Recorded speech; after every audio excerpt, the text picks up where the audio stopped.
Philadelphia as the 1957 Reds of 1991 take on the 1950 Phillies of 1991. There you can see the game time temperature on the field of 140 degrees. Pick up action here in the bottom of the third inning. Wally Backman with a double to left field. Pat Combs scores, RBI number 7 for Backman, and the Phillies go on top 1-0. Then still in the bottom of the third inning, Ricky Jordan will hit a single into left field. Wally Backman will come around and beat the tag at home plate. RBI number 28 for Jordan, and the Phillies' lead is extended to 2-0. Then still in the bottom of the third inning, Wes Chamberlain comes up and smacks his third career home run, his first home run of the season, a 2-run shot going out into left center field. Ricky Jordan also scores, and the Phillies go on top by a score of 4-0. In the top half of the fourth inning, the Reds will come back. Here, Joe Oliver will hit a double down the left field line.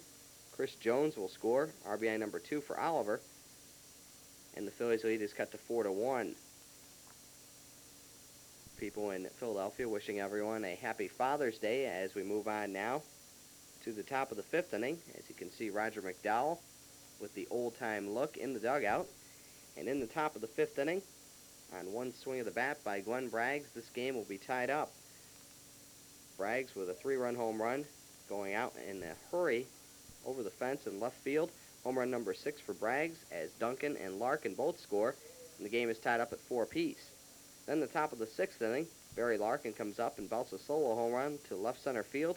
Home run number 8, RBI number 21, and the Reds go on top by a score of 5-4. This game would continue to seesaw back and forth, and then the top of the ninth inning with the game tied at 6 apiece. Jeff Reed will lift a sacrifice fly to left field. Glenn Braggs will tag up and score, and the Reds take the lead for good at 7-6. They add one more, and they win it by a score of 8-6. Randy Myers with the win, his record 3-4. Roger McDowell with the loss, his record drops to 3-3, and Don Carmen picks up his first save of the season.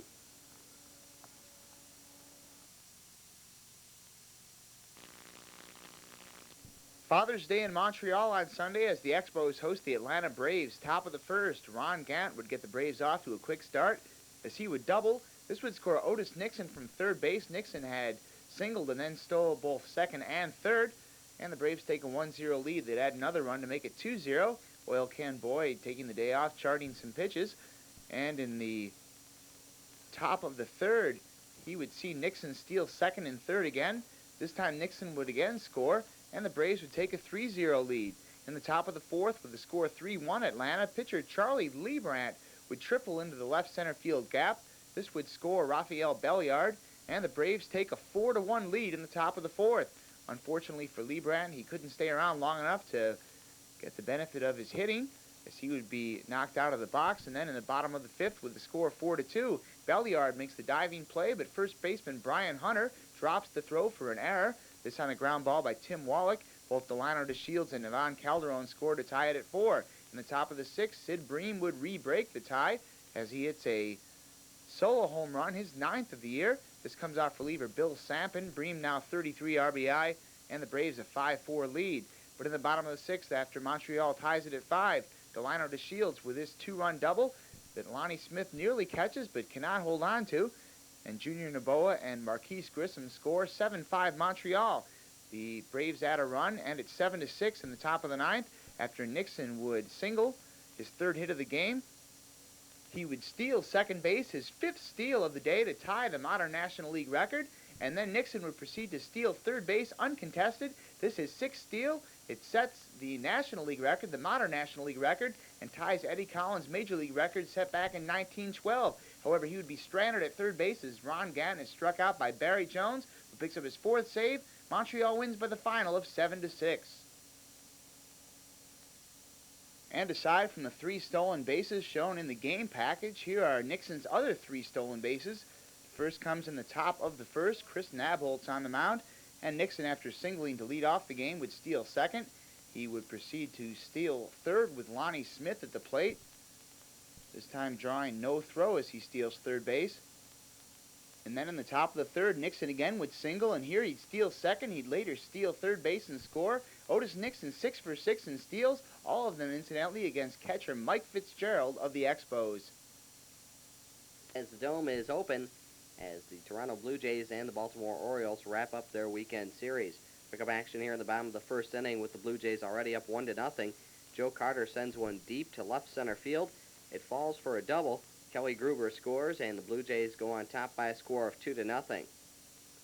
Then still in the bottom of the first inning, Rance Mullinax will come up, and Mullinax will drive a double to left field. Joe Carter will score, and the Blue Jays lead is extended to 3-0. But in the top of the second inning, the Orioles come back. Bob Melvin, who was 5 for 5 yesterday for the Orioles, goes 6 for his last 6. As here he'll come up and double to the left field corner. Randy Milligan scores, and the Toronto lead is cut to 3-1. The Orioles would add one on a fielder's choice and another on a sacrifice fly. And these two teams were knotted up at 3 apiece as they moved on to the top of the third inning. In the top of the third inning, with the game still tied at 3, Cal Ripken comes up and belts a 2-run home run to left field. Home run number 13 for Ripken. Brother Billy was on base, and he also scores. And the Orioles go on top by a score of 5-3. A couple of batters later, Leo Gomez would step up, and Gomez will hit a 2-run home run. This one going out in left field. Home run number 2 for Gomez. It was also his second career home run, as Randy Milligan also scores, and the Orioles extend their lead to 7-3. But Toronto comes back in the bottom of the third inning. Joe Carter comes up and belts a 3-run home run. This one going out to left center field. Home run number 12 for Carter, as Roberto Alomar and Kelly Gruber both score, and the Orioles lead is cut to 7-6. In the top of the fifth inning, the Orioles add some insurance when Randy Milligan comes up and belts a solo home run.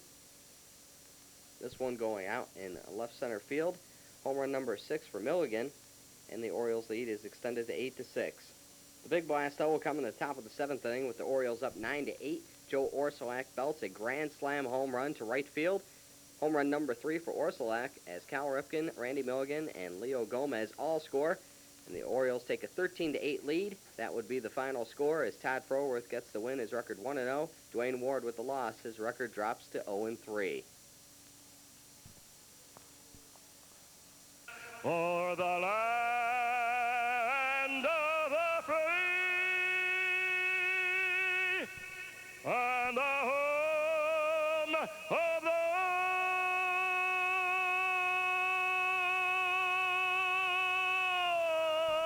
brave.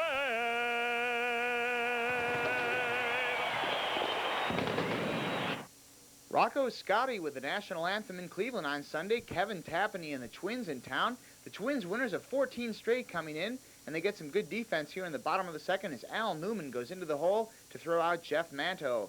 A hot day in Cleveland, and the Indians would look to cool off the Twins and would get off to the right start in the bottom of the fourth. Mike Aldretti with a single to center field, and this one would get past Kirby Puckett for an error as Felix Fermin comes all the way around to score from first base. And the Indians take a 1-0 lead in the bottom of the fourth. However, the lead would not last too long as the Twins would flex their muscles in the top of the sixth with Greg Swindell on the mound for the Indians. Swindell would surrender this solo home run to Kirby Puckett, Puckett's 8th of the year, and this would put the Twins on the board and tie the score at 1 apiece in the top of the sixth. And then in the top of the seventh, Minnesota would take the lead as Al Newman delivers this single to right field. This would score Gene Larkin, and Minnesota taking a 2-1 lead. But the Indians would come back in the bottom half of the 8th inning. Felix Fermin with a single to right field. This would score Carlos Baerga. Shane Mack, the right fielder, has trouble picking up the ball. However, Alex Cole could only advance as far as third base, and the Indians had the bases loaded with 1 out but could not score. And then in the top of the 10th, the Twins would take the lead for good. A sac fly by Chili Davis would score Newman, and that makes it 3-2. Minnesota adds another run in the 10th, and they win by the final of 4-2. Rick Aguilera, the winner, 2-2. Sean Hilligus, the loser, is 2-1. The Twins have now won 15 straight. That's the longest winning streak in the major league since Kansas City won 16 in 1977. Break up Al Newman and the Twins. Sunday afternoon from Fenway Park, Joe Morgan's Boston Red Sox hosting the California Angels. No score in the third inning. Tom Bolton to Luis Sojo with Luis Polonia on second base. A comebacker. And Carlos Quintana throws to the plate to Tony Pena. Polonia trying to score from second base on a ground out, and he is out. 0-0 through the early innings. In fact, Wade Boggs bats against Kirk McCaskill to start for California in a 0-0 game in the 5th inning. But Boggs takes care of that with a single to center field. Jack Clark and Louis Rivera score 2-0 Boston after 5. And this game was a pitching duel. Tom Bolton throws 8 scoreless innings. Here in the 6th, strikes out Dave Winfield to end the inning. Bolton retired, leading 2-0 versus California and Kirk McCaskill, who pitches a complete game, an 8-inning complete game, because here he gets Louis Rivera to end the 8th, and California is trailing 2-0 in the 9th when Jeff Reardon comes on, and he earns his 17th save of the year, striking out Bobby Rose to end it. Boston wins 2-0. Tom Bolton 6-4, Kirk McCaskill 6-7. Shea Stadium in New York are on the New York Mets and the Houston Astros on Father's Day. And in the 1st inning, Mark Portugal, the starter for Houston. Howard Johnson for New York breaks the scoreless tie, knocking in Greg Jeffries with an RBI single, 1-0 New York after 1. Carl Nichols doing a little juggling act on Happy Dad's Day, 1-0 New York through the early innings. Bottom 3, Mark Portugal, the Houston starter, pitching to his opposite number, Frank Viola. Viola hits it off of Portugal. Portugal can't find it. Then he does and gets Frank Viola at first. How slow are you, Frank? And look at this again as Portugal gets hit somewhere around Lisbon and still recovers to throw him out. The Astro bench wants to get a better look at that. Craig Biggio goes to the forefront, but Rafael Ramirez says, "Get back here." A little tomfoolery by the Astros. It remains 1-0, Houston trailing in the 5th inning when Mackey Sasso leads off with a triple that Steve Finley can't get in straightaway center field. Sasso later scores, and it's 2-0 New York through 5. Top of the 6th, Frank Viola gets into trouble. Eric Yelding with the RBI single through the left side, and it plates Mark Portugal, and it's 2-1 Houston trailing. In the same inning, Jeff Bagwell with the perfect hit and run through the opening on the right side, plates Steve Finley, and we're tied at 2-all through 5.5 innings.